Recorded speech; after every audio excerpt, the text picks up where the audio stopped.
The following podcast is brought to you by the Ebb Tide Treatment Center. Many people wrestle with addiction. You don't have to. Reach out to the Ebb Tide Treatment Center, where they wish to empower each individual encountered with the support, hope, and tools required for long-term sobriety, priding themselves on providing the best possible treatment experience for you and your loved ones based on unique needs. They're committed to breaking the stigma that plagues those suffering with addiction and their families by educating and bringing awareness to the community. The Ebb Tide Treatment Center provides individual and group therapy, multiple recovery pathways for support, evidence-based clinical support, integrated aftercare social reintegration, personalized treatment planning, program addressing whole life health, and Vivitrol program, all available. If you or someone you know is struggling with addiction, reach out to them at ebbtidetc.com or call 844-430-4357.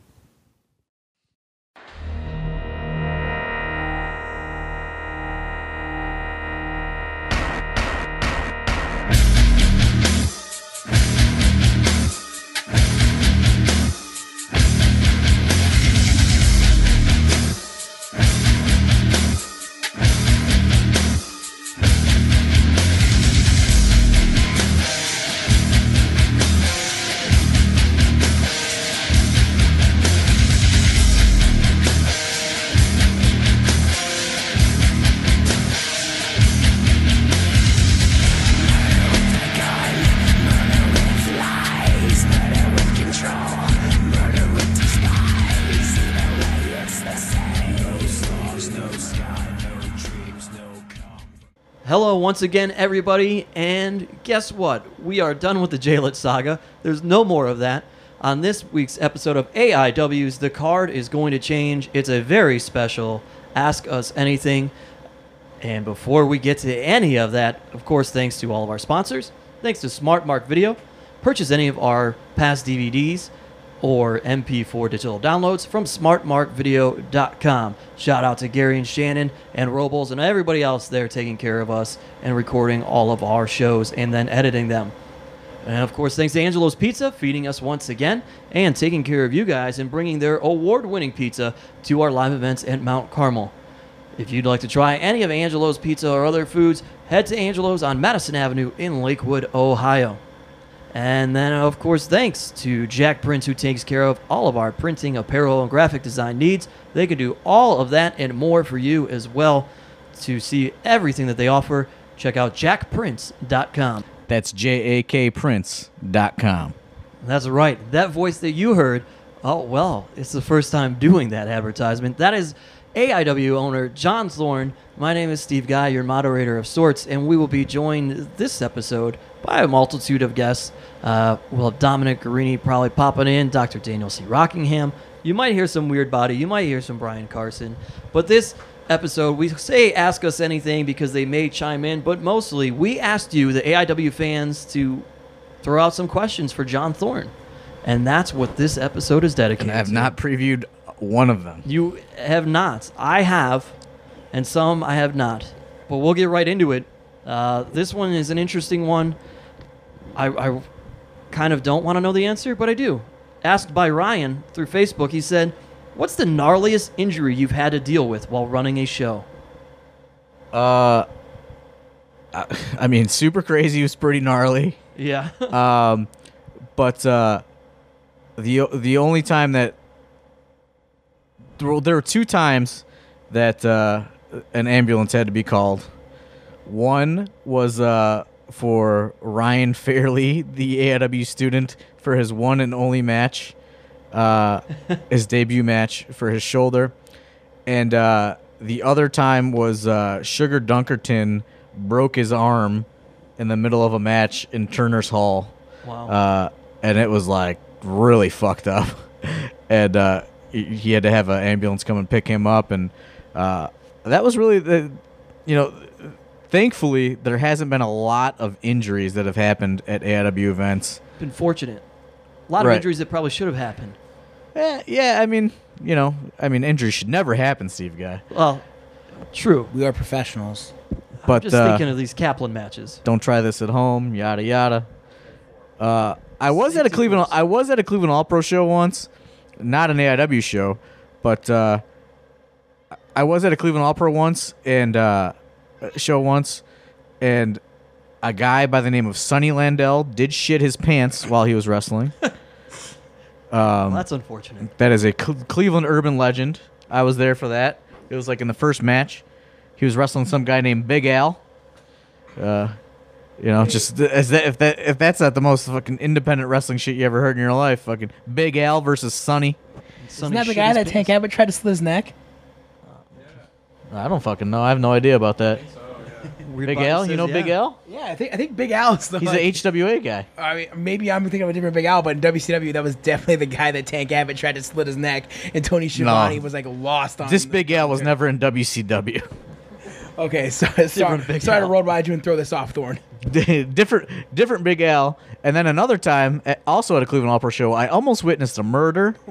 It was this guy Tony Paradise, who he was like he was an independent wrestler who served like 20 years in prison because he threw a guy out of a third-story window while committing a robbery. Okay. He got out of prison, and he wanted to become an independent wrestler. He had a tattoo of John Gotti on his arm, and he actually later on in life went back to prison because he was trying to restart a mafia in the Cleveland area. Oh. But one time he tried to attack this other wrestler named Discol Fever with like this really big fucking like metal thing. I don't even know what it was used for. Swung it right at his head in fucking Turner's Hall. It was that was the gnarliest thing I ever saw backstage ever at a fucking wrestling event. Because, like, I'm telling you, 1 inch and this dude's whole fucking skull was getting caved in. Like, I guess it was something to do with drugs or something. I don't know. But Tony Paradise didn't fuck around. Local legend in the circles of Cleveland independent wrestling. Also went to jail for spitting in a 14-year-old girl's face in the middle of a mall. All right, then. Well, question number 2 here. Matt wants to know, whatever happened to Mike G, the man behind the infamous Menace to Society shirt? Oh, man, Mike G, the airbrush man. I don't know what fucking happened to that guy. When we first got involved in wrestling, I didn't know how to get gear made in 1999. Everyone just went to the airbrush man named Mike G in Parmatown Mall, and he would airbrush you up some sweatpants. Well, there you go. And business was booming for Mike G. Business was booming for creative tees in the Parmatown Mall and the local independent wrestling scene. I don't know what happened to that fucking guy. All right. There you go. We don't know. Next question comes from Suzuki. Wants to know, any chance we will see Boone back in AIW? Who is that? Benny Boone himself's Benny alias? Boone. Boone the Bounty Hunter? John Morrison? Benny Boone? Is that what they mean? Yeah, because then it says, I miss the Iron Curtain. I miss it every day. The Big Bear? Yeah. Nora Suzuki asked that, brother. Suzuki? Oh, yeah. I mean, I don't know. You know, anything's possible, I suppose. Look, we saw Matt Justice return after, 9 years? Yeah, you know, Ben Boone might have to sit it out for 9 years, but anything can and will happen. your next booking's only a phone call away. You never know. Ben Boone, perennial WWE extra talent for life, I think. Yeah, maybe Ben Boone will get signed up to be a fucking full-time fucking police officer on Raw. Or a doctor. All right, next one. I really don't know how to fucking answer that question. Yeah. Listen, I think never the best say way to never. put it, Thorne, is I never think- say never, brother. never say never is the answer. Big Ben Boone fucking conglomerate hitting. He's me, been dude. around. He's Been getting a lot of tweets about him. He's shown up at some shows. Just keep your eyes out, I guess, is the answer.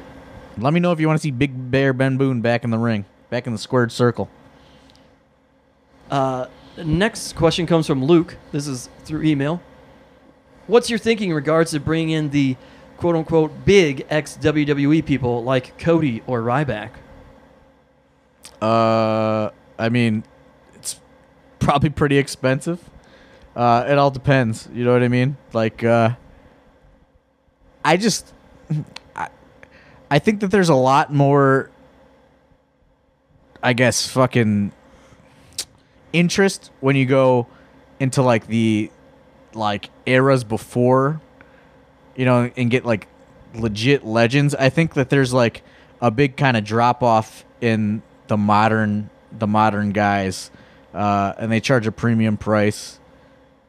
So where I think, if you book like a guy that was in like, that was famous in the 90s or something, Right. you're going to get more like, if you could book Ryback to come in and wrestle, or you could book Scott Hall to come in and sign, I think that Scott Hall is going to get a lot more attention than Ryback.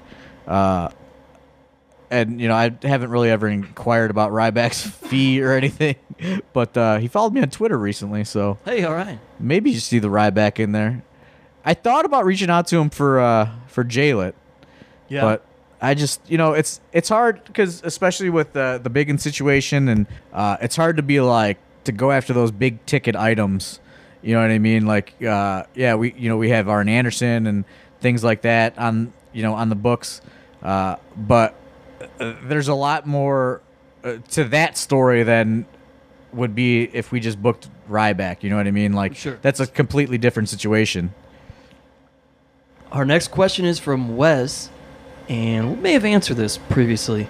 Wes is curious what beef you have with Jessica Havoc. She said in a shoot interview she doesn't work for AIW.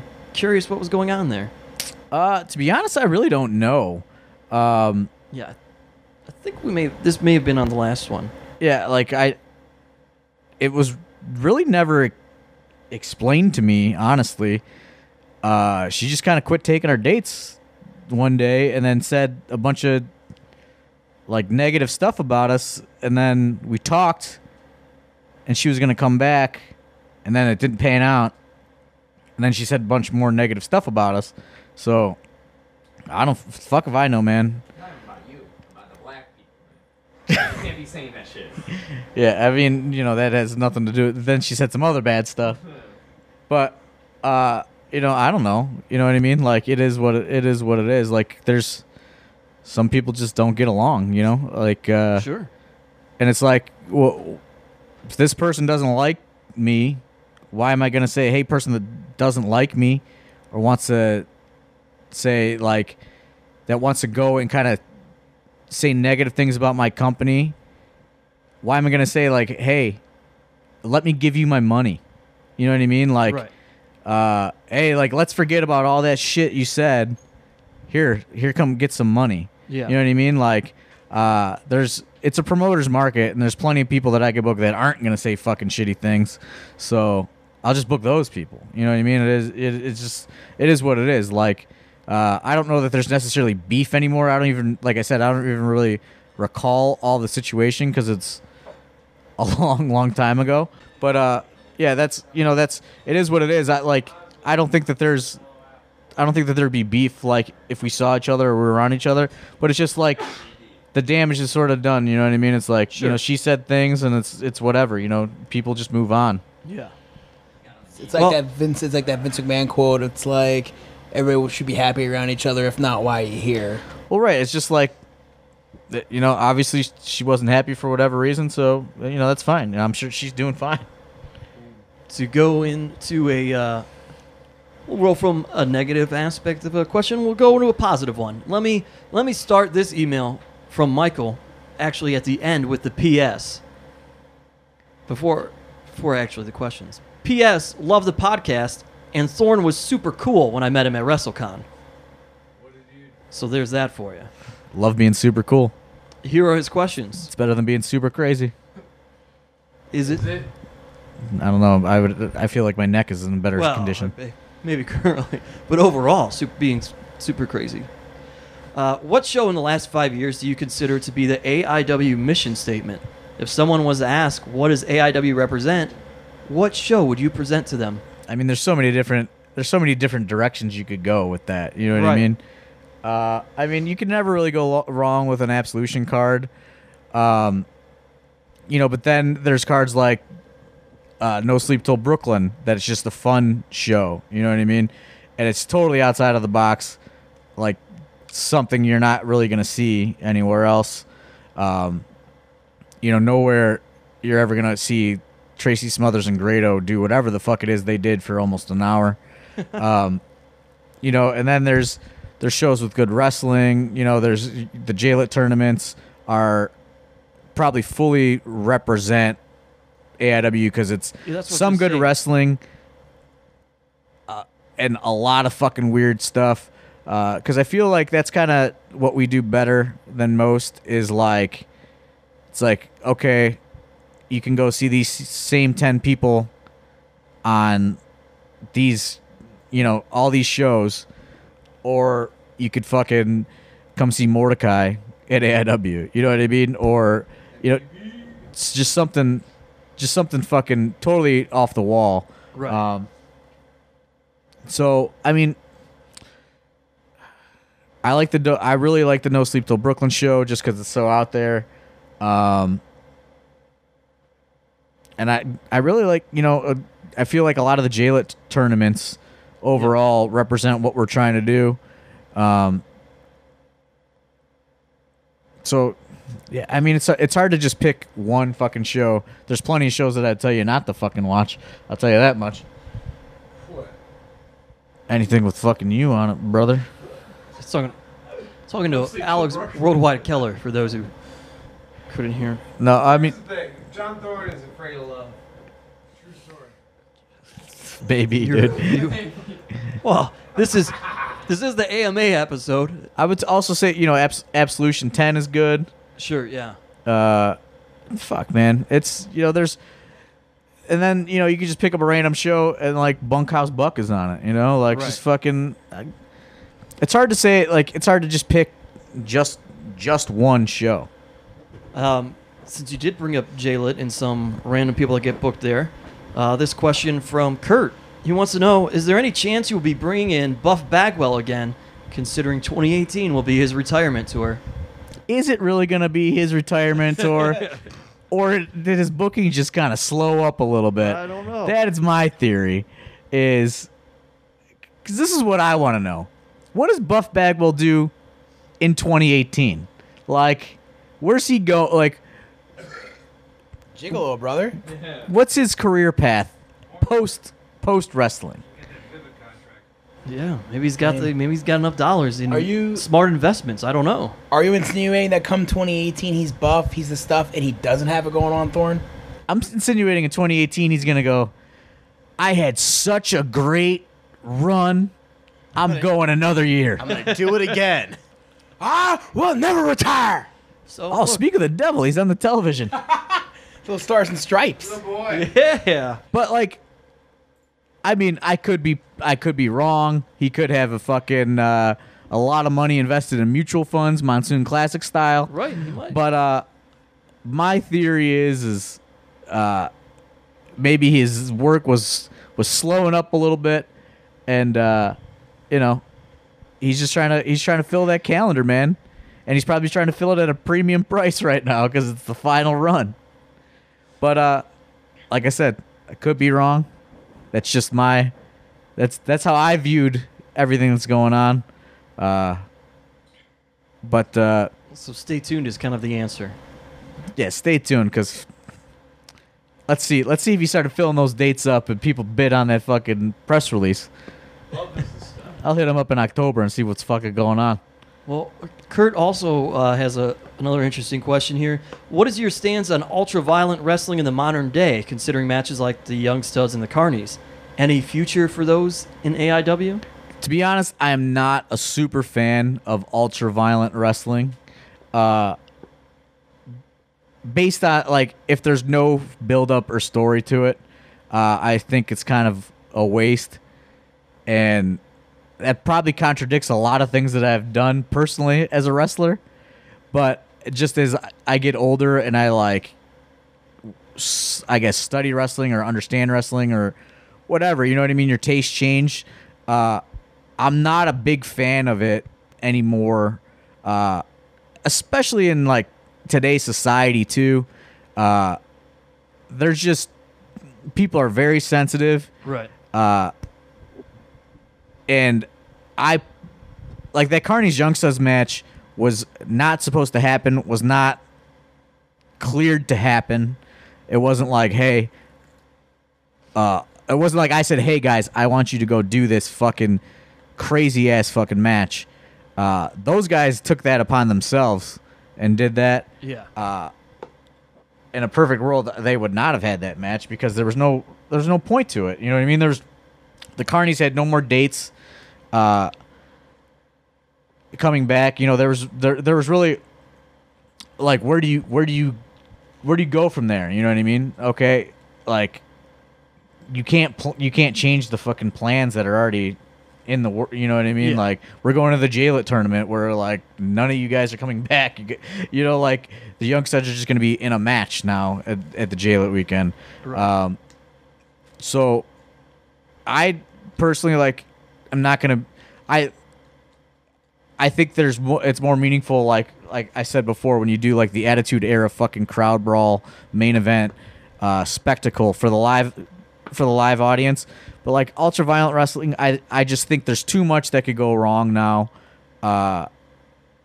especially in like the society of like suing and like just fucking all sorts of fucking. There's so much liability that I just don't like. I don't have any intentions for that, and I just think AIW also kind of grew out of it. Yeah, I don't know. Well, maybe you know who fucking knows? Maybe there could be the next show. Eric Ryan's just gonna go and hide a bunch of fucking razor blades under the ring. I don't fucking know. It's interesting that we bring up Eric Ryan because this next question kind of ties into it. Jamie says, I've been a fan of AIW for a number of years now. I've listened to the podcast since the beginning. My question has to do with the Nixon angle. It's generally referred to as a bad thing, but I was wondering, could you give an overview of the angle and what it was supposed to be and where it went wrong? I think that went wrong from the beginning. You know what I mean? The inception of the angle was I had these guys wanted to do it, Ricky and Eric and Bobby, all of which were baby faces at the time. And it's really hard to be a heel in the modern era, you know what I mean? So I said, you guys, like, I don't understand what your gripe is with AIW. You know, like, you guys are all in matches. Eric Ryan was the fucking champion at the time. Like, none of it made sense. Mm-hmm. My stipulation was I want Chris Dickinson in it because that is a guy that has a gripe with AIW. And he's a guy that can talk. You know, none of those guys were promo guys. I knew Chris Dickinson could talk. I knew Chris Dickinson would make it seem more realistic. We did the angle. It got a pretty good reaction based on, you know, Dickinson and BJ Whitmer fucking squaring off.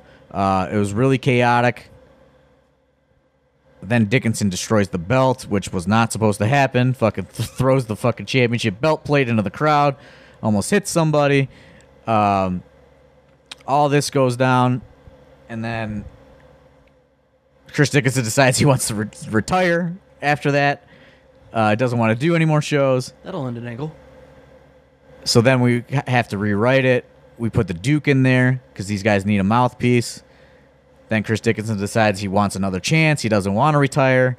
And it was just, you know, it's just a mess. And then, you know, while they're supposed to be heels, you know, they're trying to be baby faces while they're on the apron. And they're making jokes with the crowd and trying to do things to get a reaction, like babyface reactions. So, like, it never got any heat, you know, like, and it was just kind of like, it just became just like filler. Nobody knew what was going on. It was just like, do we like these guys? We're supposed to hate these guys. And like, it just didn't work. Yeah.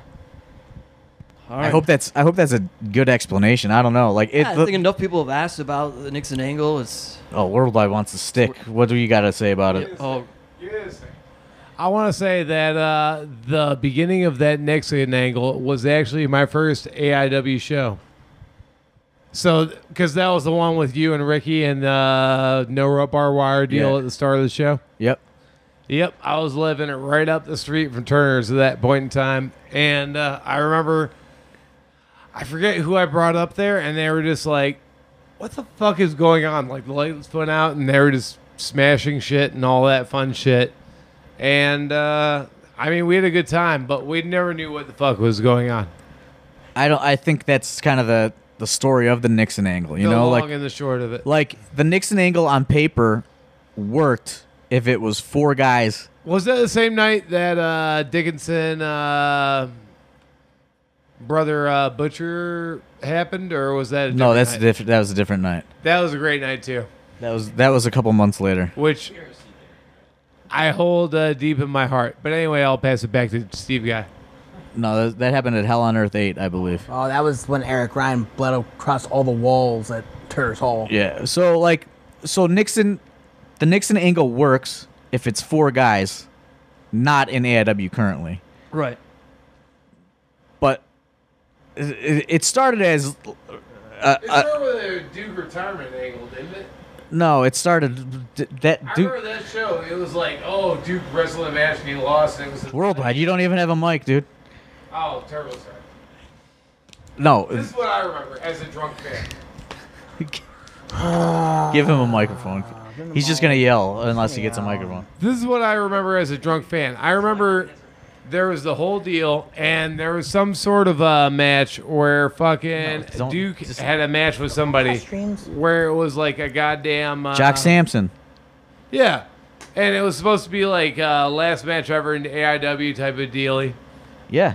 And was But that wasn't- was that the same show That's a as the Nixon deal? Yes, but the Duke was not supposed to be involved at that point. That was really his final match. But the Nixon angle going bad got him involved a few months later. So how did I see that same night? Because the Duke just had a match that night. It had nothing to do with Nixon. Well, these are the views of a drunk ass fan. And a drunk ass podcaster. Brother. So, like as I was saying, if the Nixon angle works if it's 4 guys that aren't in AIW that have a fucking problem. You know what I mean? It works if it's like, you know, for example, Chris Dickinson and a Jessica Havoc, or, you know, people like that. People that have, you know, vocally had a problem with AIW. Sure. And it initially started as it was supposed to be another Revelation 13, and then it evolved into this Nixon idea, and it just didn't work because it was the guys weren't all in on the character. You know what I mean? The guys they just wanted to be cool. They didn't want to be heels. Right. And that just confuses the crowd. So later when we like rewrote the thing with the Duke, that bull rope match with Jack Sampson was legitimately the Duke's supposed to be his final match, and you know, we needed a mouthpiece for these guys, and it's just like, oh well, let's put the Duke with them. And then we actually found, just by coincidence, pictures of the Duke where he was given peace signs, where it looked like he was, you know, doing the Nixon salute in the past, and we kind of put that together, and that's how we made sense. But it was all coincidence.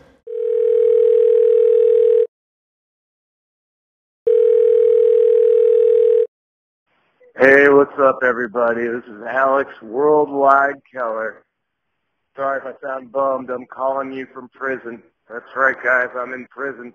I am a prisoner of love because I am in love with the shirt this week from Thrift Store Jobber. That's right. It's Mankind. 3 Faces of Foley, Hardcore and More. Straight out of 1998. $50, size large. This thing is a beauty. Do not let it get past you.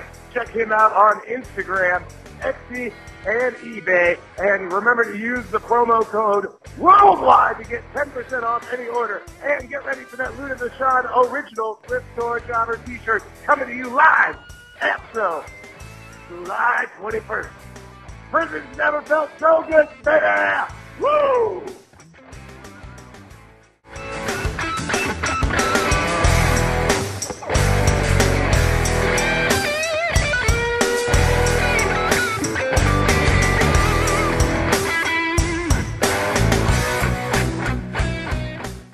All right. Next email from Dave. Guys, enjoy the podcast every week. Interesting, informative, usually funny as hell. Love the headhunter stories. We all do. Followed AIW a few years via DVD and Twitter. Last year, vowed to go to a live show. Went to Absolution 11. Been to Shebang, Jelly, Plank, Geno 19. Next episode, and Jail at Night 2 since then. So I'm financially and emotionally invested in what you're doing. This almost sounds like it's Kenny Wang, but it's not. As you guys always say, AIW is fun, and that's what keeps us coming back. The heavy question is, what have you learned about yourself, and have you changed in any way since the Biggins health issue arose? Lighter question is, what is your favorite show and moment of 2017? If Steve wants to chime in either of these, that'd be cool. See you at Abso 12. Peace, Dave. Wow, that was long. Yeah. Well, thanks for coming to all those shows, Dave. We're glad you're invested. I guess what have I learned about myself since the Biggin situation is, well, I learned a lot about where we were at as an overall business. There was a lot of things that were kind of very unorganized and needed to get on track. And I didn't realize how bad of a situation we were in financially until I kind of was thrown in the middle of this. What I learned about myself is I am capable of delegating things and making sure it all gets taken care of, and just that we could be organized and have more of a long-term plan than a week to week. Like it wasn't even show to show at some points. You know, it was week to week at some points.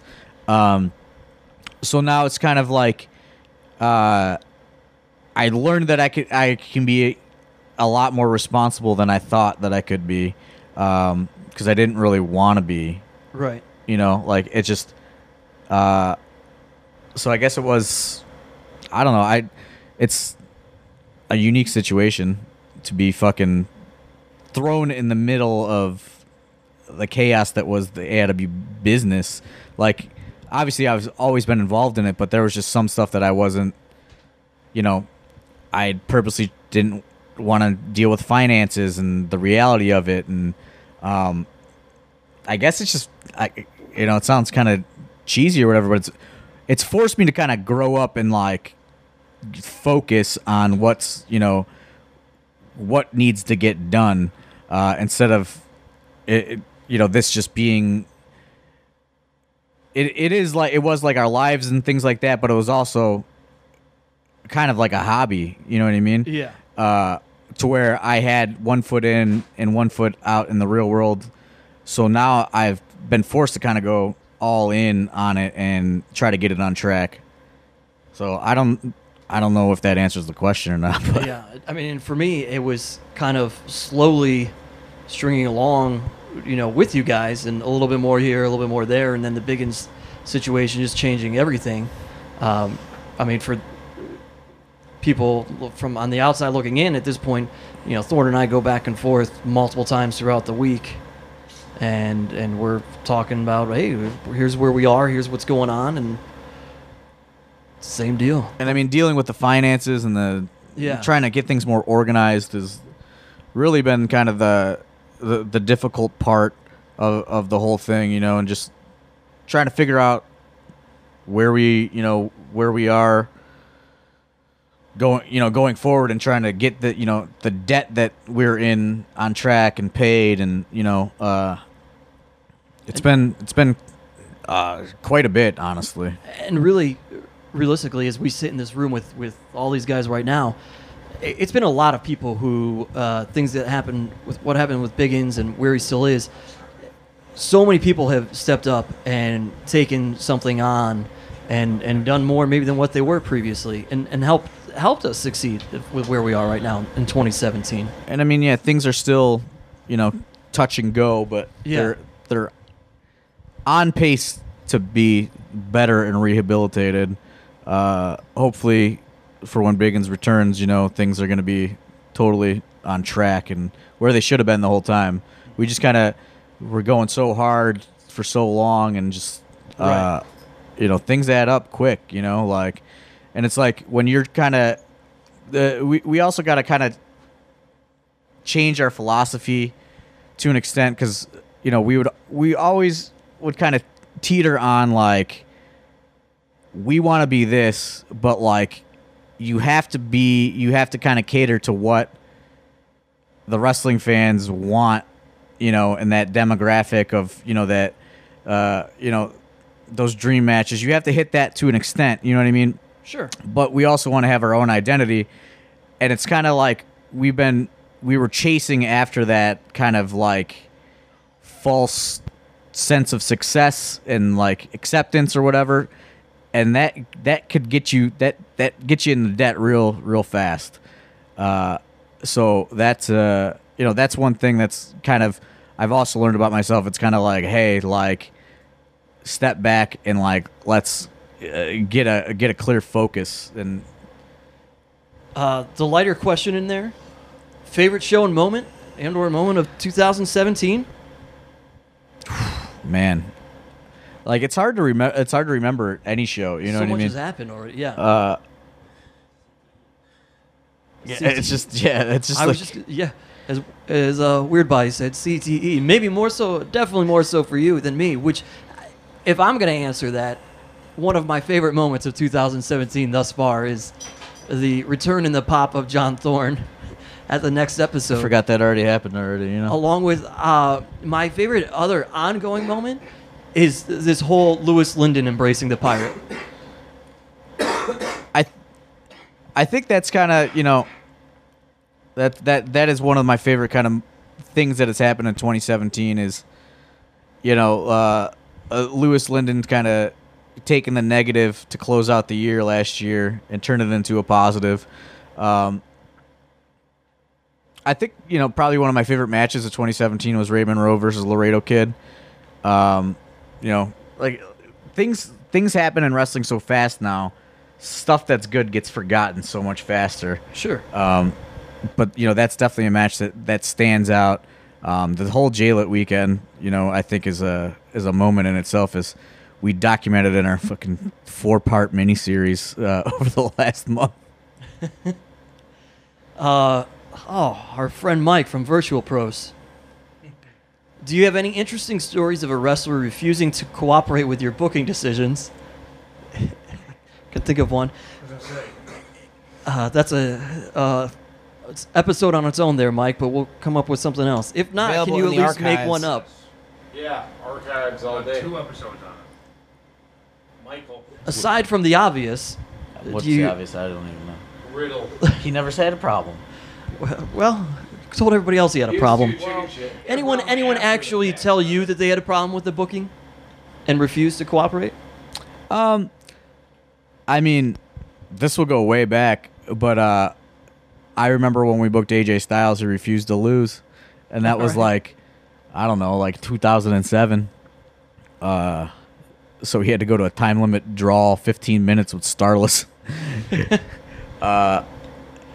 doesn't happen a lot, like guys are like, that's not gonna work for me or whatever. Some guys don't want to lose, like Even the beast doesn't I was just want to gonna say, lose. even the beast. These guys like protecting. These guys like protecting, whatever, and I don't necessarily get it. Some people don't like losing belts.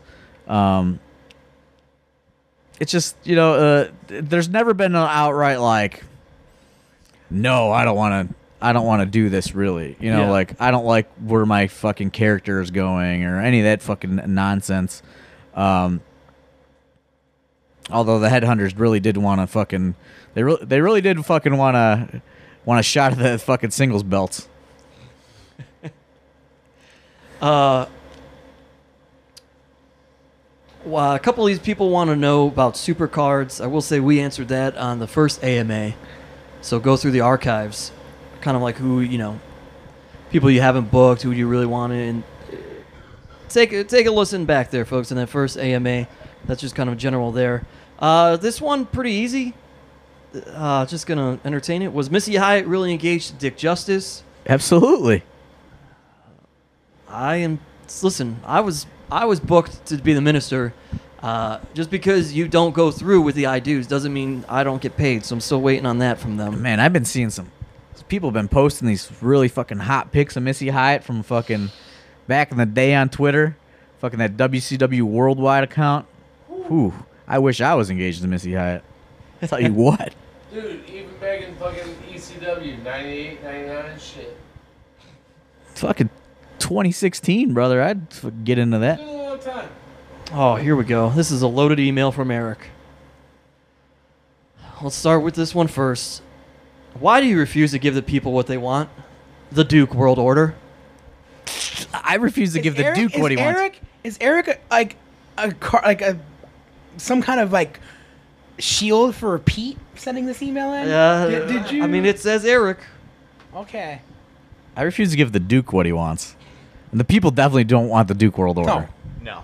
Your fucking download numbers fucking confirm it. The person does, but not the One people. person doesn't equal. That's what I'm saying. If he can That's what I'm saying. download the AIW Cards Win and Change podcast on 78 different computers to bring the Duke's download numbers up, then sure, he can have the fucking Duke. He needs World. way more fucking downloads than 78, yeah, dude. let's, I fucking threw a number out there. all right. He's about fucking 780 Who's the Duke VN. Worldwide boy? That's the lowest Not one. good. Really? That's the absolute lowest one? Yeah. Worldwide is shocked right now. That's Worldwide's question. Eric also says, please book Kikutaro. I would like to book Kikutaro. He's just one of those guys, you know what I mean? That like you want to book and then like things just, you know, like it's hard to work him in because we have such like a set crew. You know what I mean? Yeah. It's just fucking. Now, Eric has a series of questions that I'm really going to enjoy these answers to. Okay. Some of them I feel like I already know. John, how long do you plan on doing AIW? Until it isn't feasible financially? Until you start a family? Oh god. Come out of retirement and go on one last indie run? I don't know that I ever had a first indie run. I mean, I don't know. You know what I mean? I think about stopping it all the time. Honestly. It's just I mean, as long as, you know, as long as it's on track, you know, and people are coming and I could continue to pay people, you know, I guess it will go on until then. I don't really have a plan, but there's days that I like fantasize about being like a regular person that just like comes home and like watches the news. That's what you think normal people do? And start a family? I don't know about that. If you started a family, likely by accident at this point, would you stop running AIW? I mean, I think I would have to. I think, I don't know. Families take up time, I think. Are you saying if he became domesticated like Dave the Potato now is? I don't know that he would be domesticated. I guess the question is, if you start a family, would you become domesticated? I think that's what happens to everybody that has a family. I suppose. All right. I don't know. This is the Maybe maybe AIW is done by the time this airs. it could be the last of our email questions, and then you know, we could turn it around to the audience in here. If you could book a match between one AIW alumni, someone who at least did one AIW match but is gone, and one member of the current roster, who do you book? Oh man, I think I'm gonna have to go with Kaplan and the Necro Butcher. Primetime Necro Butcher though, not fucking DraftKings Necro Butcher. We're talking like Drake Younger versus John Thorne versus Necro Butcher. I'm talking like Necro Butcher, Like TOD4-ish, like King of the Death Match. I left my boots at the venue, so I'm gonna go shoeless now, Necro. I didn't know he even ever wore boots. He wore boots. This is a story that I've heard. He wore boots, and then he just left them at a venue once and was like, fuck Never it. bought a new pair. I'm not buying a new pair. Just gonna go shoeless. Did you ever hear about the time Kaplan had a beer with the Necro Butcher? No. No. The first AIW event that we went to was Gauntlet for the Gold 8. And we get there, whatever, and at intermission, Kaplan goes outside, and he sees a guy standing over there drinking a beer. And Kaplan just walks up to him and starts talking to him, like, hey, man, what's going on? Like, how you doing? The guy's, says, I'm good, whatever. And, Kaplan asked him, how long you been coming to these events? And he's just like, well, what do you mean? And Kaplan's just like, well, how long you been coming here? He's like, what do you mean, coming to them or working them? And Kaplan like realized who he was talking to, and then like they got to talking, and Necro Butcher goes to hand him a beer and says, "Do you want to shotgun this with me?" And Kaplan says, "Absolutely." And they shotgunned a beer in the parking lot and went back in, and the show started. Sounds about right. Yeah, it sounds about right. And I just want to clarify that dream matchup has nothing to do with ultra violence, because I don't think that would be ultra violence. That would just be ultra stiff. Like, they don't need to do any fucking weapons or anything. It would just be a fucking hard-hitting fucking spectacle. I would agree. So that's off the top of my head with no thought into it. I'm going to stick with that. All right, I'm going to turn it over. That's the email questions. We have a room full of AIW folk. This is your chance to ask John Thorne anything. We're live, pal. We're live. Okay, first question. So, when Kevin This is weird Thorne... body evidence. Yeah, that's my name. Yeah, they got that. When Kevin Thorne hit the Fed, were you working, and how salty were you that he had the Thorne with an E? He didn't. He had a thorn with no E. No, he had the E. No, he has no E. He was just an N. I am salty that there's currently a guy in NXT that has thorn with an E. It was Shane Thorne, right? The TM61. Yeah, whatever his name is. The Mighty Don't Kneel, brother. Is that what that means? Yeah, I don't know if that's what Yes. TM61... Yeah. Well, I mean, that was like their old name, so... I wasn't I don't know what salty. 61's about. Weird British. I did. They're from Australia. So, Worldwide, shut the fuck up. You interrupt everything and nobody gets a story. So I did meet Kevin Thorne though when he was Kevin Thorne. Me and Biggins ran into a bunch of WWE guys, and Kevin Thorne, he probably doesn't even remember this. He would like, when people would get released, he would like give them my phone number, and then like I would be like their booking agent for a while. But Wild. it didn't really. I really didn't get Doug Basham too many fucking bookings.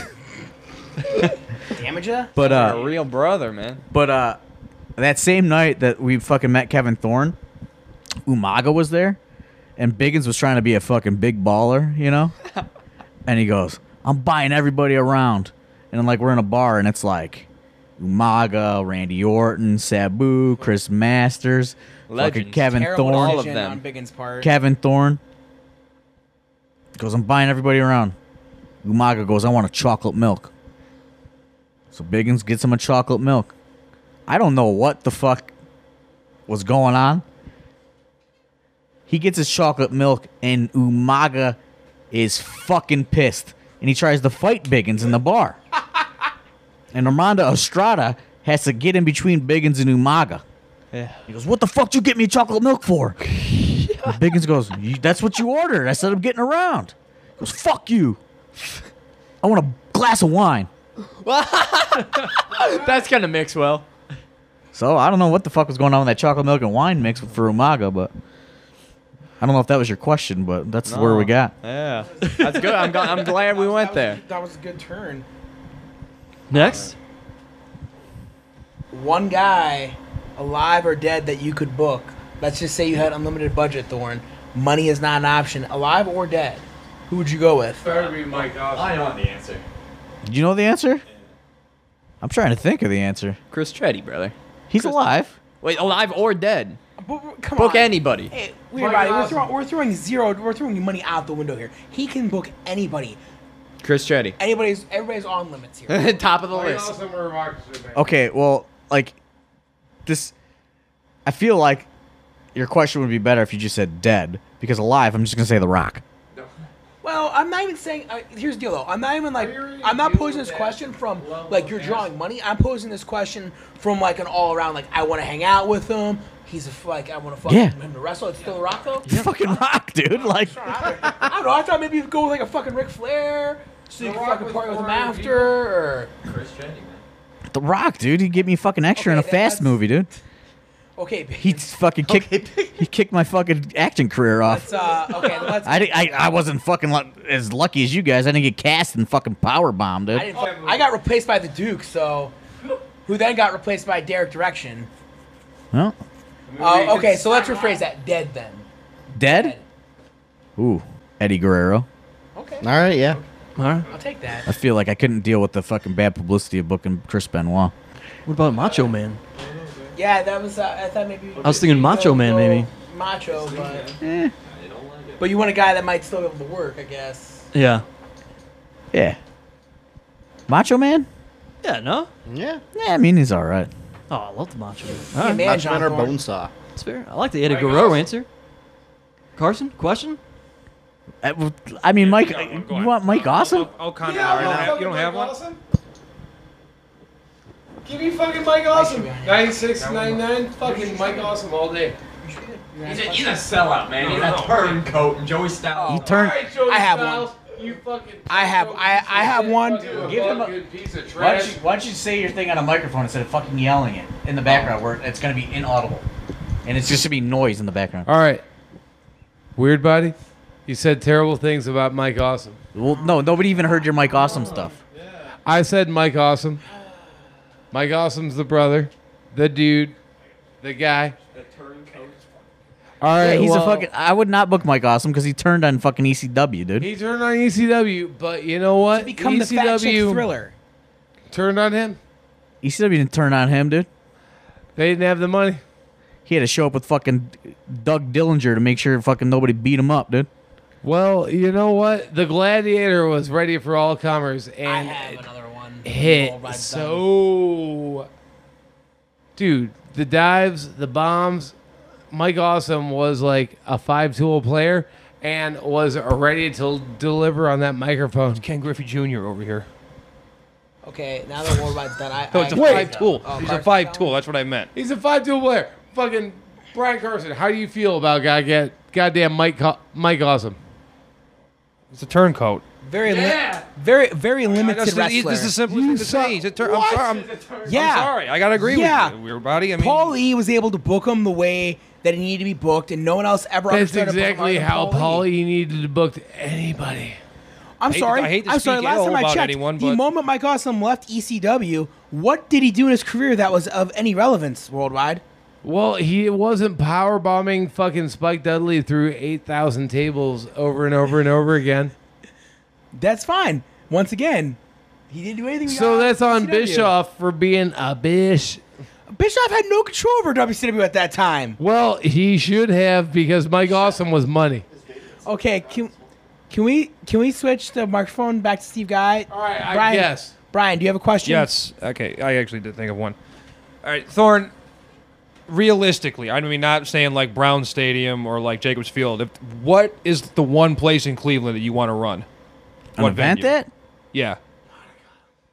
I mean, obviously, you want to run at like Brown Stadium or Jacobs Field or anything like. But I mean, like, really. I don't want to run there. I can't fucking sell that many No, no, no, tickets, I mean, man. like, Provided like- you could fill it. Yeah, provided you could fill it. Oh, You don't think we can fill Brown Stadium? Hey, I love that Abso card, Yeah, but I I mean, mean, what difference does it make? 70,000 The people, Browns Weird don't Body. fill That's Brown just a little. I don't know if I'm not saying my expectations. I don't know. I'm not really like a big venue guy. Like I really like just fucking tossing an indie show in a fucking gym. There's Some not been fucking like a house lights place on. like a place you've been or a place you've seen where like I'd want to run an event there one day. I don't know, man. I like it. I like to run an event anywhere with a fucking ceiling about 15 foot high and some chairs in it. I'm not that picky about venues, you know. Maybe a barn out in Norwalk. We did a birthday party Do there. that again. I think we've bored people long enough with this AMA, so I think I'm going to wrap it up here. And everyone make sure to go to Absolution this Friday night. All right. Thank